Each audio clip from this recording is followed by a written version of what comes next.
नमस्कार, आप देख रहे हैं देश की बात और मैं हूं नगमा। इस वक्त एक खबर आ रही है लखनऊ से, उत्तर प्रदेश की राजधानी से, कि वहां पर देव रोड पर एक ऑक्सीजन प्लांट में ऑक्सीजन भरवाने आए मरीज के रिश्तेदारों का ऑक्सीजन सिलेंडर फट गया और इसकी वजह से ये हादसा हुआ है जिसमें 3 लोगों की मौत हो गई है ऑक्सीजन सिलेंडर फटने से, और इसमें 5 लोग घायल हैं। तो ये एक ऑक्सीजन प्लांट पर ऑक्सीजन की रिफिलिंग के लिए आए थे मरीज के तीमारदार, जहां पे वो सिलेंडर फटा और इस हादसे में 3 लोग मारे गए हैं, 5 घायल हैं।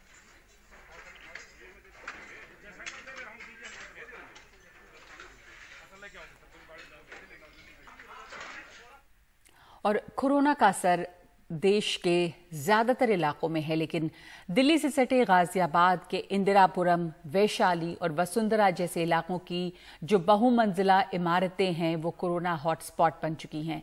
इंदिरापुरम की आम्रपाली विलेज सोसाइटी के 300 परिवार कोरोना संक्रमित हैं। लोग अस्पतालों में बेड न मिलने से परेशान हैं। RWA प्रशासन से मदद की अपील कर रहा है, लेकिन बेड अभी भी नहीं मिल रही। हमारे सहयोगी सौरभ शुक्ला की ग्राउंड रिपोर्ट। देश इस वक्त कोरोना की जबरदस्त चपेट में है। उत्तर प्रदेश के कई जिले हर रोज कोरोना की जबरदस्त मार झेल रहे हैं। हम इस वक्त दिल्ली से सटे गाजियाबाद के इंदिरापुरम में, और यहाँ पर बहुत सारी बहुमंजिला इमारतें हैं, सोसाइटीज़ हैं, और ये सोसाइटीज़ अब नए हॉटस्पॉट बन गए हैं कोरोना को देखते हुए। हम इस वक्त आम्रपाली विलेज में हैं, ये सोसाइटी इंदिरापुरम में है, और यहाँ पर लगभग 1000 फ्लैट हैं, इसमें 1000 फैमिलीज रहती हैं, और इस वक्त यहाँ के 300 परिवार हैं वो कोरोना की चपेट में हैं। और यहाँ के जो RWA प्रेसिडेंट हैं, लोग हैं, न वो उनको ऑक्सीजन दिला पा रहे हैं, न ऑक्सीजन बेड्स मिल रहे हैं। वो लगातार प्रशासन से गुहार लगा रहे हैं कि मदद कीजिए। DM को फ़ोन कर रहे हैं, CMO को फ़ोन कर रहे हैं, पर किसी तरीके की कोई मदद नहीं मिल रही है। और सोचिए कि इन सोसाइटीज़ में इस समय कितना बुरा हाल है, और ये दिल्ली से जुड़ी हुई सोसाइटीज़ हैं। सर, आपका पहले पूरा नाम बता दें। दीपक कुमार। दीपक जी, आप RWA के अध्यक्ष हैं, यहाँ के क्या हालात हैं इस वक्त? यहाँ पे हालात अच्छे नहीं हैं, स्थिति हमारे कंट्रोल से बाहर है। 21 अप्रैल को यहाँ पे कोरोना पॉजिटिव की संख्या 120 थी। उस दिन हमने जिला प्रशासन को ट्वीट के माध्यम से मदद मांगा था। हमने चीफ सेक्रेटरी को, हमने मुख्यमंत्री महोदय को भी उसमें टैग किया था कि इसको रोकने के लिए, फर्दर फैलाव को रोकने के लिए कुछ कीजिए, ये एक बहुत बड़ा कंटेनमेंट जोन ना बन जाए, उसके लिए कीजिए। उसके पहले भी 13 अप्रैल को हमने, एंड फिर 17 अप्रैल को भी हमने डिस्ट्रिक्ट कंट्रोल रूम पे बात किया था। उन्होंने हमें बताया था कि आप लिस्ट भेजिए कौन कौन लोग अफेक्टेड हैं, वो लिस्ट भी हमने भेजी थी।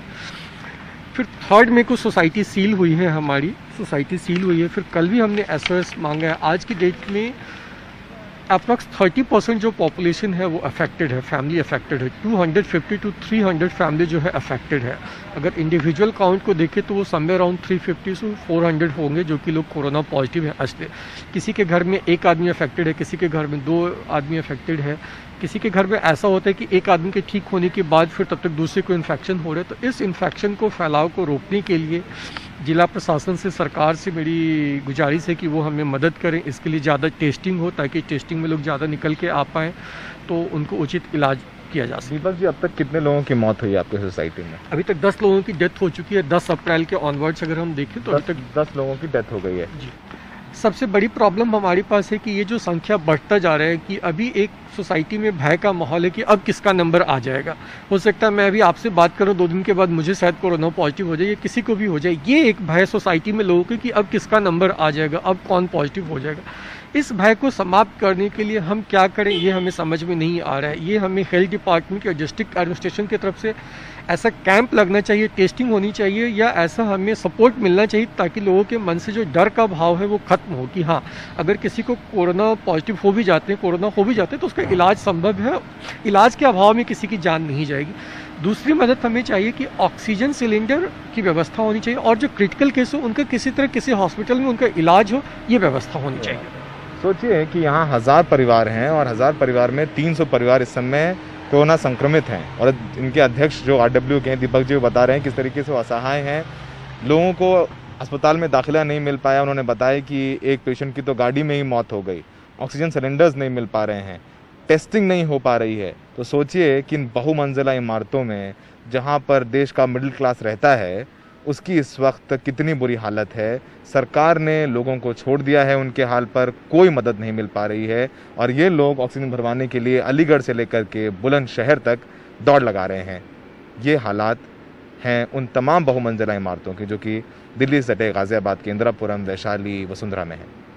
सहयोगी पूजा आर्या के साथ गाजियाबाद से सौरभ शुक्ला, NDTV इंडिया। तो इस तरह की बदहाली है ज़्यादातर हाई राइज सोसाइटी में। दिल्ली से सटे ये इलाके हैं, गाजियाबाद, इंदिरापुरम, वैशाली, इन तमाम जगहों पर।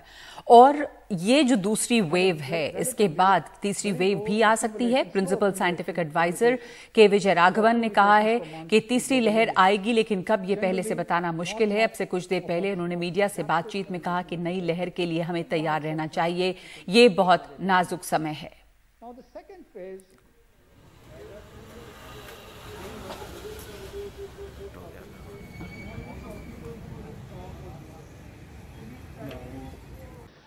A phase 3 is inevitable, given the high levels of circulating virus, but it's not clear on what time scale this phase 3 will occur. Hopefully, incrementally, but we should prepare for new waves. हमारे साथ इस वक्त जुड़ रहे हैं हमारे सहयोगी परिमल कुमार, लेकिन सबसे पहले एक रिपोर्ट दिखाते हैं परिमल की। भारत में कोरोना संक्रमण क्यों इतनी तेजी से फैल रहा है और कैसे अब कम्युनिटी ट्रांसमिशन के दौर में ये पहुंच चुका है। ऐसे तमाम मुद्दों पर इंडियन पब्लिक हेल्थ एसोसिएशन के अध्यक्ष संजय कुमार राय से बात की है हमारे सहयोगी परिमल कुमार ने। इंडियन पब्लिक हेल्थ एसोसिएशन के प्रेसिडेंट डॉक्टर संजय कुमार राय हमारे साथ हैं। सर, पहला सवाल ये कि मामले इतने आ रहे हैं तो क्या भारत में कम्युनिटी ट्रांसमिशन माना जाए, क्योंकि कॉन्टैक्ट ट्रेसिंग नहीं होता? साइंटिफिकली क्या? देखिए, कम्युनिटी ट्रांसमिशन का मतलब ये होता है कि कितने लोग जो इन्फेक्ट हो रहे हैं उनको कहाँ से इन्फेक्शन मिला, ये नेक्स्ट टू इम्पॉसिबल है, कोई पता नहीं कर सकता। तो कम्युनिटी ट्रांसमिशन तो डेफिनेटली बहुत पहले से हुआ है और वो चल रहा है। अब उस झंझट में हमें पढ़ने की भी जरूरत नहीं है। इस समय जिस दौर से हम गुजर रहे हैं, जो कंट्री जिस दौर से गुजर रही है, ये बहुत ही अनप्रेसिडेंटेड सा ये है सिचुएशन है। बहुत ही बुरे दौर से हम गुजर रहे हैं। हमने कभी इसकी कल्पना नहीं की थी, इतने असहाय हो जाएंगे हमने कभी नहीं सोचा था। हमें जो है सारा ध्यान देना चाहिए कि कैसे मौत को हम कम कर लें, कैसे जो है केसेस कम करें, इस पे ज़्यादा हमें ध्यान देना चाहिए।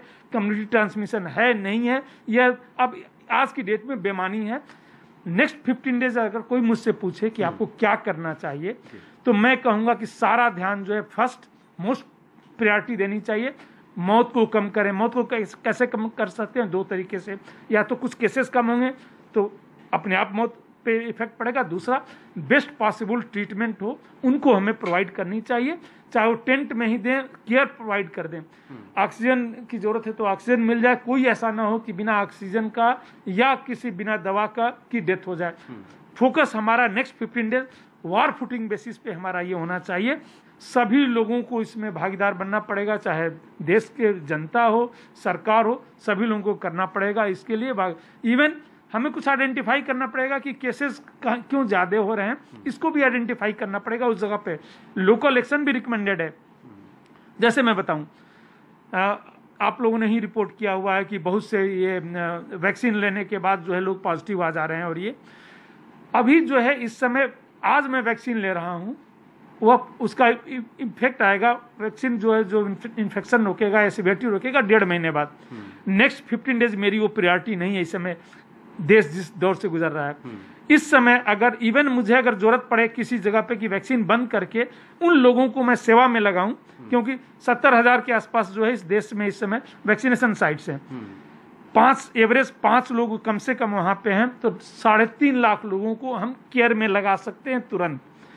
और 15 दिन तक वैक्सीन अगर बंद भी करना पड़े तो उसको बंद किया जा सकता है। उसके बाद हम दूने रफ्तार से कर सकते हैं। 15 दिन बाद अगर केसेस हमारे कम हो गए, इस पे कंट्रोल हो गया, लोगों को डेथ कम होने लगी, तो अगर आज हम 50 लाख कर रहे हैं तो रोज 1 करोड़ करें, भले ही हमारा टारगेट दूने रफ्तार से होने लगे। अभी जो है प्रायोरिटी वो मेरी नहीं है, मेरी प्रायोरिटी है लोगों की जान बचाना और केसेस को कम करना। सर्वेलेंस, टेस्टिंग, कॉन्टैक्ट ट्रेसिंग, ये सब अभी के दौर में आप क्या कहेंगे सर? देखिए, कॉन्टैक्ट ट्रेसिंग इसमें जो है बहुत ही इस समय इफेक्टिव नहीं रहता है ये स्ट्रेटजी। जब पूरी कम्युनिटी में अगर ट्रांसमिशन हो रहा हो, सर्विलेंस जो है उनका, जो लोग बीमार पड़ रहे हैं, जिनको भी थोड़े सिम्टम्स हो, ILI लाइक से, हाँ, इन्फ्लुएंजा लाइक इलनेसेस जिसको कहते हैं, जिनको खांसी हो, बुखार हो रही है, उनकी तुरंत टेस्ट करके और हमें जो है बेस्ट पॉसिबल ट्रीटमेंट देना चाहिए। आप ये देखें, जिनको जरूरत है उनका टेस्टिंग नहीं हो पा रहा है, तो जिनकी जरूरत नहीं है उनको टेस्टिंग पे फोकस नहीं करना चाहिए।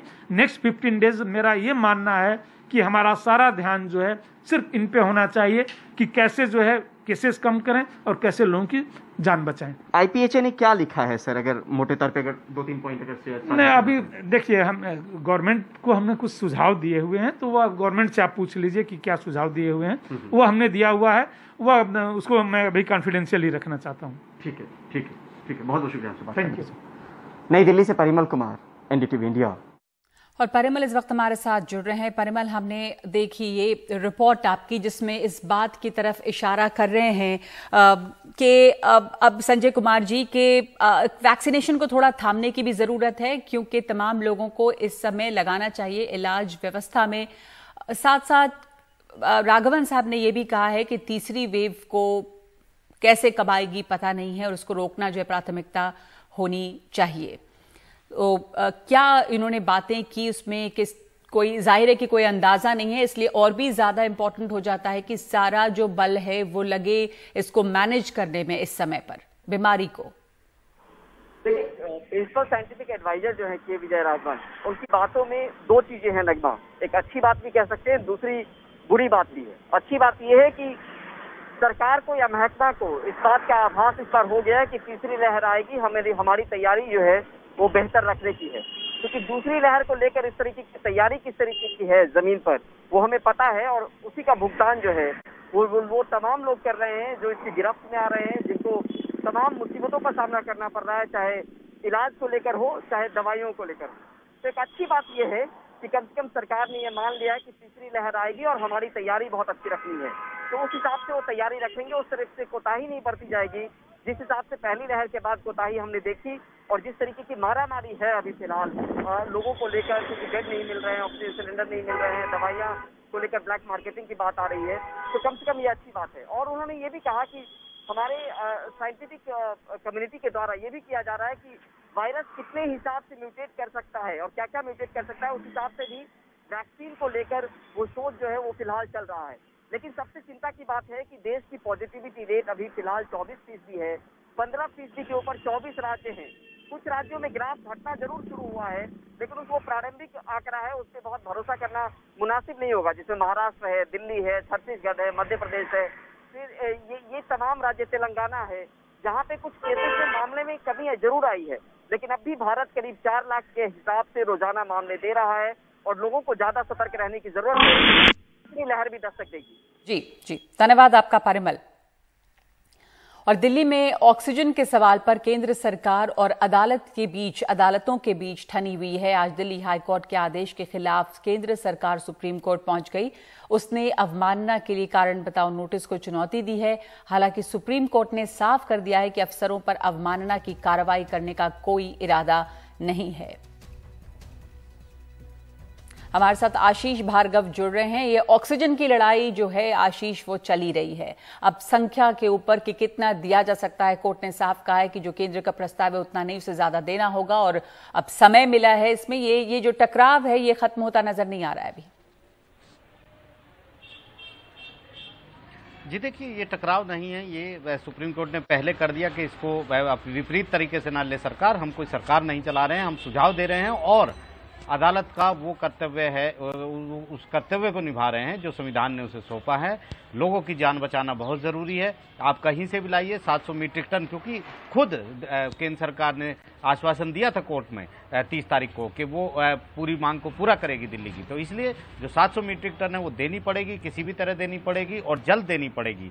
साथ ही ये कहा है कि वो अफसर नहीं चाहते कि अफसरों पर कोई कार्रवाई हो, क्योंकि अफसर खुद दिन रात लगे हुए हैं, कई पॉजिटिव भी हैं लेकिन उसके बावजूद काम कर रहे हैं। तो ऐसे में लोगों की जान बचाना पहला मकसद होना चाहिए, पहली प्राथमिकता होनी चाहिए। तो बहुत बड़ी कवायद यहाँ पर सुप्रीम कोर्ट ने की है। कंटेम्प्ट जो प्रोसीडिंग शुरू हुई थी उस पर रोक लगा दी है हाई कोर्ट की, लेकिन केंद्र सरकार को साफ तौर पर चेता दिया है कि उसे 700 मीट्रिक टन रोजाना ऑक्सीजन देनी पड़ेगी। कल सुबह 10:30 बजे तक केंद्र सरकार सुप्रीम कोर्ट में बताएगी कि उसके पास क्या एक्शन प्लान है, किस तरीके से 700 मीट्रिक टन वो दिल्ली को रोजाना देगी। उसमें 3 बुलेट पॉइंट देने होंगे, कोई बड़ा हलफनामा नहीं देना है कि ये कहाँ से ये आपूर्ति आएगी, किस तरीके से आपूर्ति सप्लाई को सुनिश्चित किया जाएगा और लोगों को, अस्पतालों को ये कैसे सप्लाई मिलेगी। ये 3 मुख्य पॉइंट हैं जिस पर सुप्रीम कोर्ट ने जवाब मांगा है और कहा है कि जो केंद्र की जो पॉलिसी केंद्र सरकार ने बनाई है, जो फॉर्मूला निकाला है ऑक्सीजन का प्रतिदिन प्रति बेड के हिसाब से, वो प्रति बेड के हिसाब से वो फॉर्मूला कोई साइंटिफिक रीजन पे नहीं लगता। इसके लिए एक विशेष एक्सपर्ट की कमेटी बनाने की जरूरत है जिस पर कल विचार किया जाएगा। साथ ही दिल्ली सरकार और केंद्र सरकार को कहा है कि मुंबई में जो मॉडल है बीएमसी का ऑक्सीजन मैनेजमेंट को लेकर, उसको सीखने की जरूरत है। 3 दिन के भीतर बीएमसी में बात करें और इस पर भी आगे काम करें। जी धन्यवाद। तो केंद्र सरकार का ये कहना है कि 550 मैट्रिक टन में काम चल जाएगा दिल्ली का, लेकिन कोर्ट ने साफ कहा है कि 700 मैट्रिक टन देना होगा और कल तक इसके बारे में 3 मुख्य पॉइंट्स बताने होंगे कि कहां से कैसे इसको लाया जाएगा, लेकिन 700 मैट्रिक टन तो दिल्ली को देना ही होगा जिसकी इतनी आवश्यकता है ऑक्सीजन की। तो ये अब सरकार को बताना है कल सुबह 10-10:30 बजे तक। तो इस समय एक ब्रेक ले रहे हैं हम देश की बात में।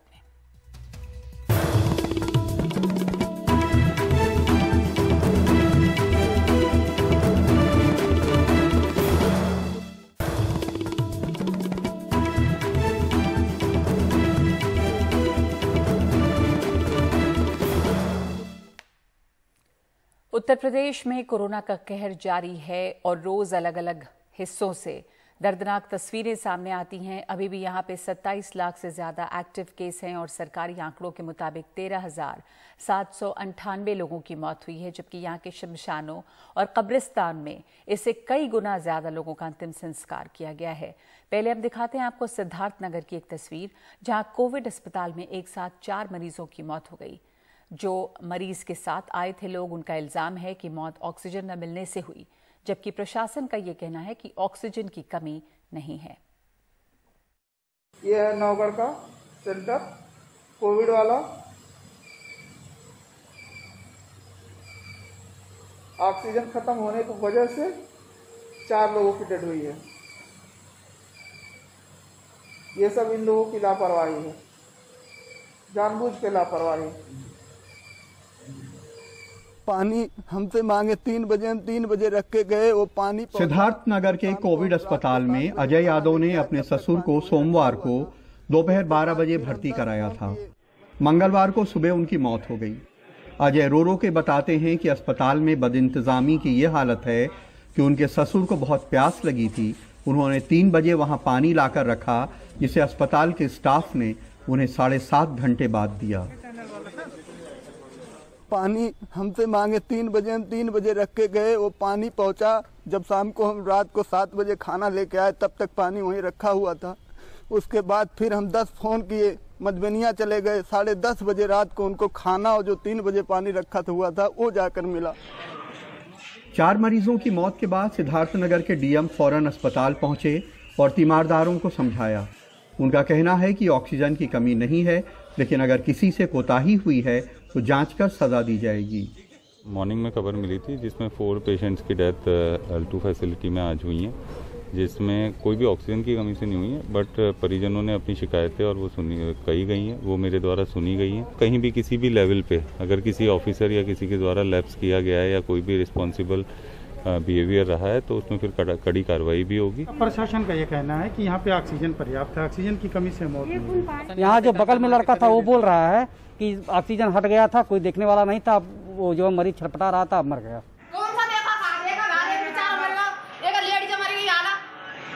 जिनकी तबीयत खराब हो गई तो वो तो मरेंगे।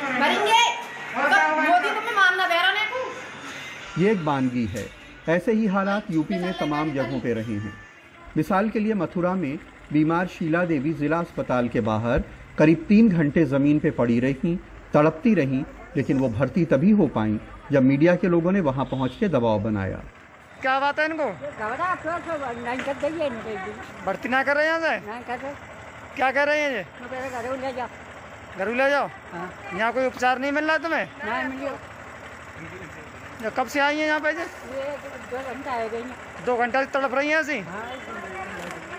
जरा ऊपर चलिए, मैं दिखाऊंगा। मरने को रखी है औरत, सीधे मुंह डॉक्टर कोई बात नहीं कर रहे हैं, ना परमानेंट को इलाज दे रहे हैं। इसके बाद मथुरा के रहने वाले ऊर्जा मंत्री श्रीकांत शर्मा ने जिला अस्पताल पहुंचकर वहां के हालात का जायजा लिया और अस्पताल प्रशासन को आड़े हाथों लिया। हमने सीएमओ को और सीएमएस को दिशा निर्देश दिए हैं कि यहाँ पेशेंट जो आए पूर्ण रूप से उसको इलाज मिले और वो संतुष्ट होकर यहाँ से जाए। ऐसा प्रयास ये सब लोग करें। अगर लापरवाही कहीं मिलेगी तो निश्चित रूप से कठोर कार्रवाई ऐसे लोगों के खिलाफ की जाएगी। मेरे फादर को इतनी प्रॉब्लम है, कल रात में मैनेज कर ही रहा हूँ गैस को। लखनऊ में जितने भी व्हाट्सएप पे ग्रुप वगैरह आते हैं, मैसेज वगैरह आते हैं, किसी का कोई रिस्पॉन्स नहीं। कम से कम मैं 100 से 150 नंबर। पिछले 15 दिन यूपी के लिए काफ़ी बुरे साबित हुए हैं। ऑक्सीजन की भयानक किल्लत रही है। ऑक्सीजन ना मिलने से ना मालूम कितने लोगों की मौतें हो गई हैं। एक वक्त ऐसा था जब प्रदेश की राजधानी लखनऊ में 55,000 कोविड के मरीज थे, जबकि करीब 5500 बेड। आज सीएम योगी आदित्यनाथ ने लखनऊ में डीआरडीओ के बनाए 500 बेड के अस्पताल का उद्घाटन किया। उम्मीद है कि इसके बाद हालात बेहतर होंगे। ये कोविड अस्पताल 500 बेड का है। इसमें 250 बेड पे भर्ती फौरन शुरू होगी। इसमें 150 बेड पे वेंटिलेटर और 100 पे ऑक्सीजन होगी। आर्मी के 40 डॉक्टर और 300 पैरामेडिकल स्टाफ यहाँ तैनात होगा। इस हॉस्पिटल में आज हम लोगों ने इसका शुभारंभ किया है। पहले चरण में 250 बेड आज हम यहाँ पे प्रारंभ कर रहे हैं, जिसमें 150 बेड आईसीयू के होंगे, वेंटिलेटर युक्त हैं। 100 बेड आइसोलेशन के हैं जो ऑक्सीजन से पूरी तरह आच्छादित हैं। तो 250 बेड आज यहाँ पर हम लोग डीआरडीओ और आर्मी के माध्यम से संयुक्त प्रयास से राज्य सरकार के साथ मिलकर के ये हॉस्पिटल आज यहाँ पर प्रारंभ होने जा रहा है। एक लोकतंत्र और कल्याणकारी राज्य में जनता की जान की हिफाजत करना सरकार की जिम्मेदारी है और सरकार उसमें फेल हुई है। ये सच है कि हालात में कुछ सुधार हुआ है, लेकिन अभी बेइंतहा सुधार की जरूरत है, क्योंकि हर जान बेशकीमती है। मथुरा में सौरभ गौतम और सिद्धार्थ नगर में सलमान के साथ लखनऊ से कमाल खान, एनडीटीवी इंडिया। कोरोना को लेकर इलाहाबाद हाईकोर्ट ने उत्तर प्रदेश सरकार और राज्य चुनाव आयोग के खिलाफ सख्त टिप्पणियां की हैं। अपने ताज़ा आदेश में अदालत ने कहा है कि अस्पतालों को ऑक्सीजन न देना एक अपराध है जो नरसंहार से कम नहीं। इसके दोषी वो हैं जो इसकी सप्लाई के लिए जिम्मेदार हैं।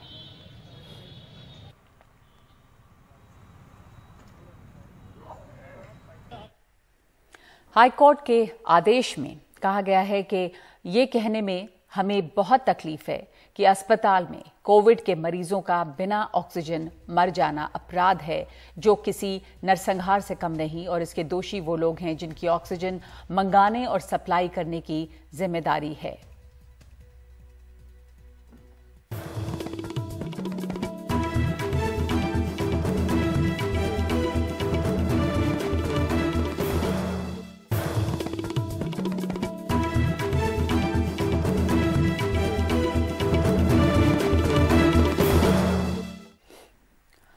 टीकाकरण केंद्रों पर अब ज्यादा लोग नजर आने लगे हैं पहले के मुकाबले, लेकिन अभी भी कुछ कुछ इलाकों में लोग टीके से यानी कि वैक्सीन लेने से परहेज कर रहे हैं। मुंबई में जहां मुस्लिम बहुल बस्तियों में मुस्लिम लीडर्स घूम घूम कर लोगों को समझा रहे हैं, वहीं महाराष्ट्र के नांदेड़ जिले में आदिवासी बहुल एक गांव में भी टीके को लेकर खौफ है। आपको जाके इंजेक्शन लेना चाहिए, रजिस्टर करना चाहिए। श्री हॉस्पिटल है, डीकेसी है, 2-3 जगह पे आपको रजिस्टर करना चाहिए।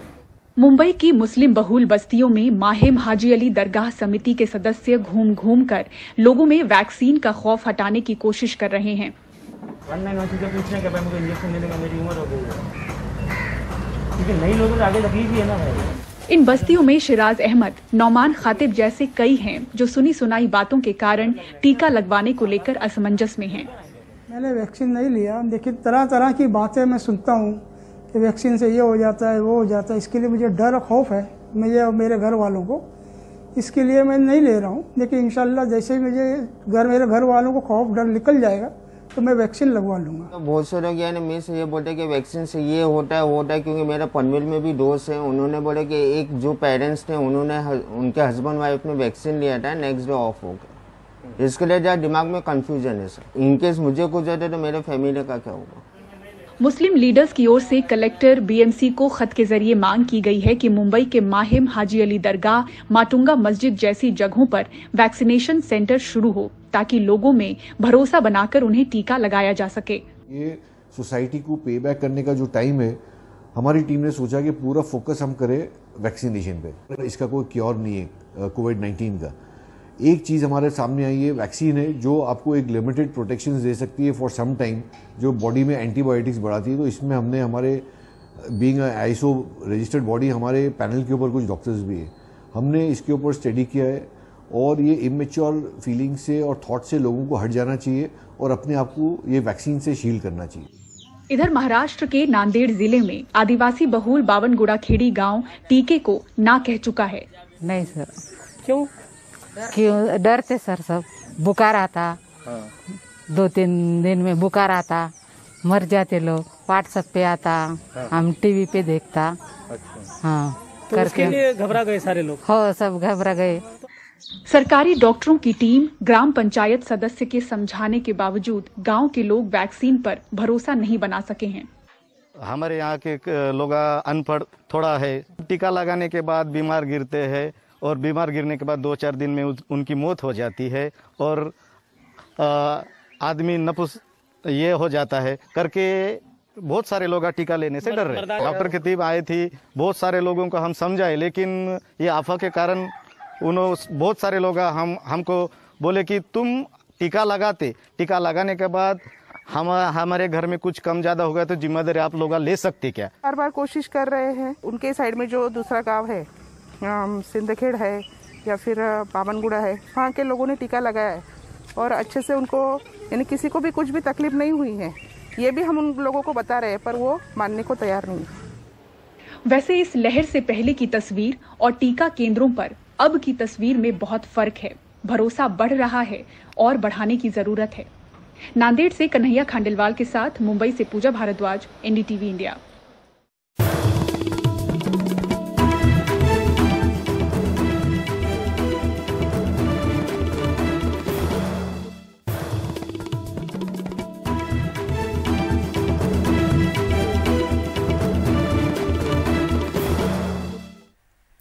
दिल्ली के एम्स और आरएमएल अस्पताल में डीआरडीओ के लगाए ऑक्सीजन प्लांट गुरुवार से काम करने लगेंगे। एक प्लांट में 1 मिनट में 1000 लीटर ऑक्सीजन का उत्पादन होता है। डीआरडीओ देश भर में ऐसे 500 प्लांट लगाने जा रही है। वहीं दिल्ली के धर्मशिला अस्पताल में फ्रांस सरकार के सहयोग से रिकॉर्ड टाइम में एक ऑक्सीजन प्लांट लगाया गया है। दिल्ली के एम्स में डीआरडीओ का ऑक्सीजन प्लांट, लड़ाकू विमान तेजस में इस्तेमाल तकनीक से बने ऐसे 5 प्लांट दिल्ली में लगने जा रहे हैं। एम्स, राममनोहर लोहिया, सफदरजंग और लेडी हार्डिंग अस्पताल में भी ऐसे प्लांट से एक बार में करीब 190 मरीजों को ऑक्सीजन दिया जा सकता है या फिर एक दिन में 47 लीटर के 197 सिलेंडर भी रिफिल कर सकते हैं। ये 1000 लीटर्स पर मिनट है इनका कैपेसिटी, मतलब हर एक मिनट 1000 लीटर्स दे सकता है। ये नॉर्मल मॉडरेट पेशेंट जहां 5 लीटर्स पर मिनट ऐसा चाहिए, उनको कम से कम 200 के करीब ये पेशेंट को दे सकते।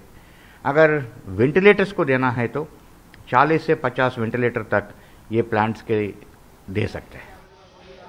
हवा से ऑक्सीजन तैयार करने वाली तकनीक डीआरडीओ ने निजी उद्योगों को दी है। पीएम केयर्स फंड के तहत अगले 3 महीने देश भर में डीआरडीओ 500 प्लांट तैयार करेगी। उधर फ्रांस सरकार के सहयोग से एक प्लांट दिल्ली के धर्मशिला नारायणा अस्पताल में मात्र 18 घंटे के भीतर चालू हो गया। यह प्लांट 24 घंटे में 48 सिलेंडर भर सकता है। इस जनरेटर की खूबी यह है कि ये दो चीज़ कर सकता है। एक, डायरेक्ट आपकी जो ऑक्सीजन लाइन्स हैं उनके साथ इसको कनेक्ट कर दीजिए तो डायरेक्ट सप्लाई, या आप सिलेंडर भी इससे भर सकते हैं।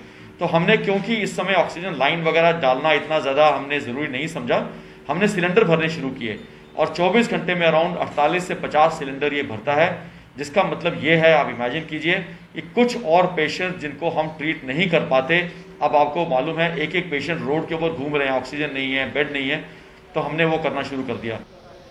डीआरडीओ के ऑक्सीजन प्लांट की कीमत भी खास नहीं है, मात्र 40 लाख से 80 लाख तक। इन दिनों कोरोना वायरस की दूसरी लहर के दौरान ऑक्सीजन की जबरदस्त किल्लत देखी जा रही है। सरहद पर सैनिकों की सुरक्षा और सेहत का जिम्मा संभालने के बाद डीआरडीओ ने अब कोरोना से थम रही सांसों को बचाने का बीड़ा उठाया है। देश की जरूरतों के लिहाज से भले ये प्रयास कम लगे, लेकिन जीवन तो हर किसी का बेशकीमती है। नई दिल्ली में शशिकांत और शरद शर्मा के साथ राजीव रंजन, एनडीटीवी इंडिया।